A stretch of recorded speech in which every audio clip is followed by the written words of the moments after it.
Hi, so I want to follow up on a prior post that I did about where, in part, I discussed beliefs reconstruction. And I'm going to fire this out between sessions today, down and dirty, because I had to have a come to Jesus with myself and remind myself that if you're waiting to do something perfectly, under that premise, because nothing is ever going to be perfect, that you're not going to do anything.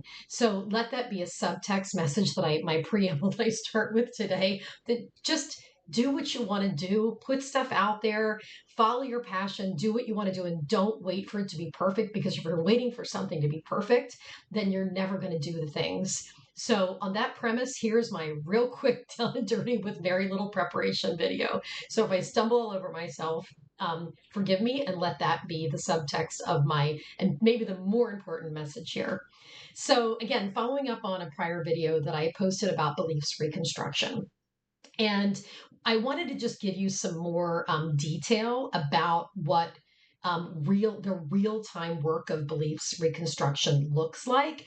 And when I say real time, I mean specifically, this is what I instruct my clients to do in the moment.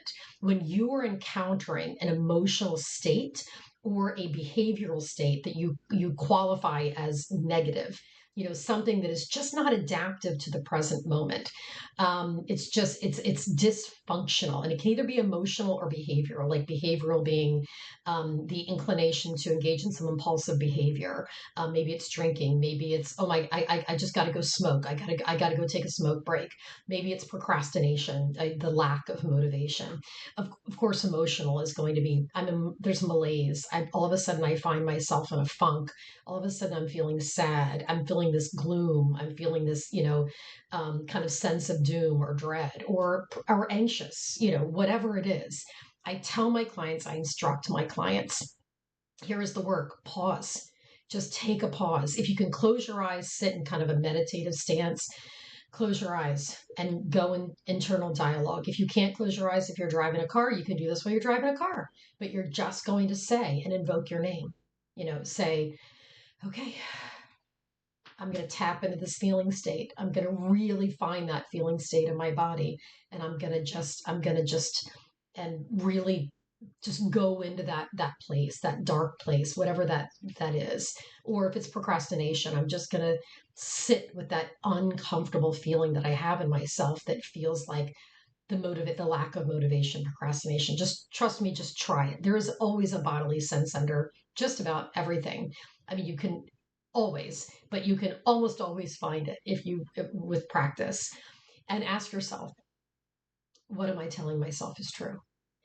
And when I instruct my clients to do this, I want to emphasize here, you're not asking yourself like the angry professor that is looming over you, where you're trying real hard to conjure a really good answer. I don't want you to offer an analysis here. I want you to I want you to ask the question and pause. Take a mental pause. Don't try to think, and see what the brain offers in response. What am I telling myself is true? If what you get seems arbitrary, seems like maybe you did that thing where you just conjured a response, then ask again. Just ask again. And if you get something that seems a little superficial, like it's not quite at the heart of it, then say, okay, what's under that? All right. So today I want to give you some examples that illustrate how this work works, what this work looks like. I work with most of my clients are struggling with some sort of adjustment issue. And in fact, that is a diagnosis in the DSM-5, adjustment disorder. And it is the disorder that I assign almost 100% of the time, because I'm not a big believer in labels, and I'm not a big believer in, symptoms are just like a constellation of symptoms that seem to fall under certain categories. And responding to the labels, responding to the diagnosis is not always helpful. It's more helpful for clinicians that want to find research supported, protocols for treatment, or psychiatrists or pediatricians or physicians that want to prescribe the evidence-based protocols, evidence-based medications. And I default to adjustment disorder because as human beings, what do we encounter in life that is not, in fact, just an adjustment disorder? And included in that category are things like losses, which is obviously grief, but also in itself an adjustment disorder, and a myriad kind of losses of job, losses of home, losses of a loved one, losses of a pet, loss of a pregnancy. There's a whole spectrum of losses. It could be an adjustment disorder. It could be related to a job loss, a career change, a move of home, move of self across country. It could be adolescents that are moving out of the home or going away to college. And it could be the parents on the other end of it that are having, becoming empty nesters, having their kids, move away from home to go wherever they're going. Or it could be a stage of aging. And this could be any, let's just say, 20s to 30s, 30s to 40s, 40s to 50s, midlife, late life stage, where you are struggling with just adjusting to some facet or some reality of where you are in your life spectrum. So today I thought, because I've got a lot of clients that are struggling with aging, that I would give you some examples surrounding aging just to kind of clarify, illustrate what this real-time beliefs reconstruction work looks like. So, sorry, I've got some notes to keep myself on track. The first thing that we do, when you do that work, you go in and you say, what am I telling myself is true? You're always going to first ask, okay, all right, I heard that belief. And with aging, maybe it is, there are things that I never did. And that's what I'm struggling with. What I heard when I went in, the response that my brain gave me was, there are so many things that I never did that I wanted to do. There are so many things that I got accomplished. And the second part of that belief, or the implication of that belief, is that I now can't do, that I never will do. I'm going to get to part two of that belief, the implication of belief number one, in a minute. But belief number one, there are things that I never did. Okay, so the first thing that you do when you encounter the belief is you say to yourself, true or false. Okay, fact or fiction. So there are so many things I never did, things I never accomplished. Okay, I can't argue with that. That's true. When you encounter a belief that is true, well, that belief is no longer a belief. It has been escalated. It has been elevated to the status of fact.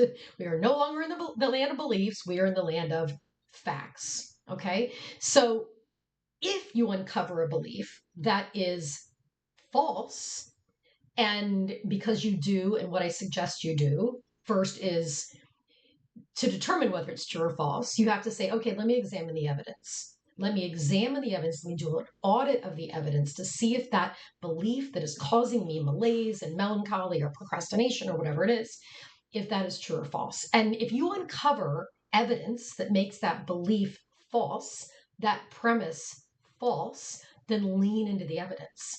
That's what the analysis, this exploration, this work is about. Then lean into the evidence. What you're worried about, what is causing you malaise, you've globbed onto that. And we do this all the time. We do this all the time. We tell ourselves things that are patently false. And it may take a friend or one of our kids or whatever to sit down in front of us and say, oh my God, what are you talking about? You did X, Y, and Z. There's all these reasons why what you're telling yourself is just not true. And so then lean into the evidence. Okay, that's if what you uncover the belief is false. If what you uncover is, the belief is true, the belief that causes me to stress is in fact true. Okay, so it's true. There's still work to do here. Okay, and it's basically a three-pronged approach. And going back to that belief, there are things that I never did. I can't really argue with that. You're telling me that there are those things that you never did that you really wanted to do. Okay. It's a three-pronged approach. If what you uncover is a belief that is distressing, has a lot of truth to it, or is just patently, categorically true. And it goes back to The serenity prayer. All roads seem to go back to the serenity prayer in psychology. I can't tell you how many tomes of psychology, very esteemed tomes of psychology, that will just invoke the serenity prayer. They just leave out God. And the serenity prayer, I'm sure everybody knows what this is God grant me the serenity to accept the things that I cannot change, the courage to change the things I can. The tough part is the wisdom to know the difference. But your first two prongs of your approach here in encountering a negative belief is to, one, identify if there's anything about it that you can change. Have the courage to change the things you can. That is problem solving. So you first want to problem solve. So going back to the belief, there are things that I never did. Well, I would say, okay, true. And you're saying there are things I never did, and the implication is that I can't do. Then, well, let's look at that. In the problem solving vein of this, and I was kind of wishing at this moment that I'd started with my third prong, which is the also truths. Acceptance is for the end. Everything else that's left over, we have to radically accept. When we've vetted the process, everything else that you can't justify, you just have to radically accept. But let me start with prong two. Prong one is problem solve. Prong two, these aren't in any particular order though, really, is what is also true. Okay, so when we go to the belief that is causing you malaise and melancholy distress, there are so many things that you did not do. In the also true category, I call these supportive beliefs. What is also true, though, in this scenario? Yes, there are things you never did. And in this case, the also truths count is an audit of, of everything that you did do. But what are the things that you did do? What did you accomplish? What wonderful life experiences did you have? And that can involve a life review, should involve a life review where you do an audit of how your life unfolded, how you went from A to B to C to D. And so you can see why you made certain choices that you made and why things that you did not do did not get done. And let's be clear, you are where you are because of choices that you made. And you made the choices that you made at that time with the knowledge that you had at that time from the place that you were at that time. So the math here is that when you do a life review, almost 100%, you will at least net out with a lot of peace and comfort with, oh, right, I got it. I kind of forgot that. I just kind of, well, there's so many things I didn't do. But now when I sit again with, I see why I didn't do those things. I see the culmination of my life choices. And if I had to do it all over again, I'd probably end up exactly here. Okay, so that's part of the also truths. And again, what did you do? What things can you put on that list and say, but these are the things I did do?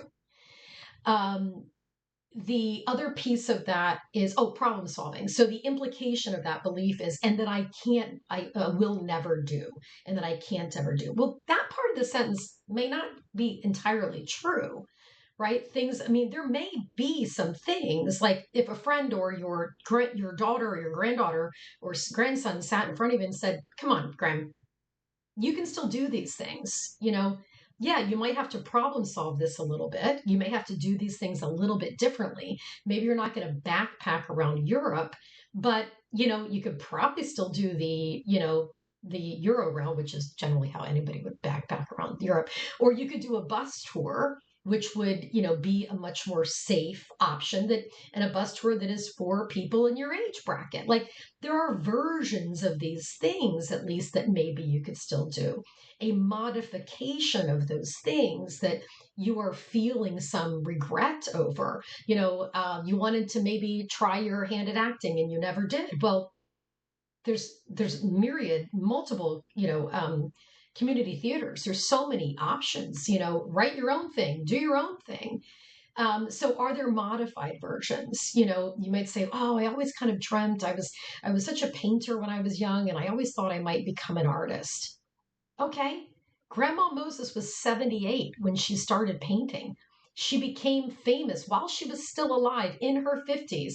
And to this very day, 2026, I am sitting here invoking her name as an example. It's one of the first examples that came to my head when I was thinking about that scenario, that I'm literally invoking her name, and she started painting when she was 78 years old. So think of is it really too late, or is this just a story that you're just sticking to because you want to stick to it? That's my story, and I'm sticking to it.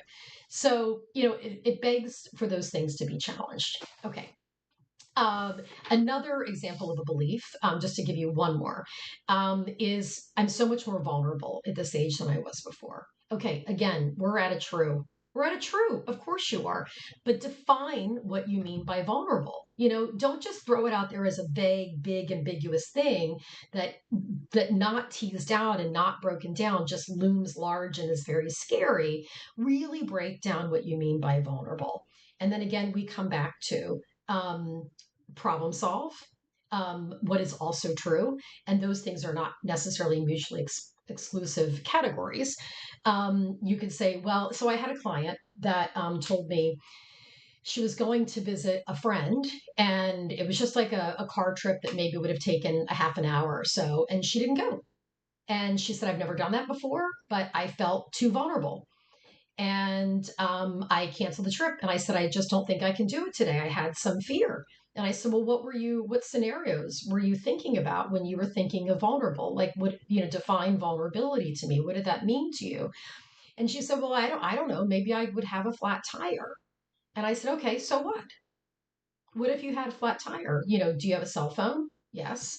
Okay. Was your husband available that if you had trouble on the road that you could have called him? Yes.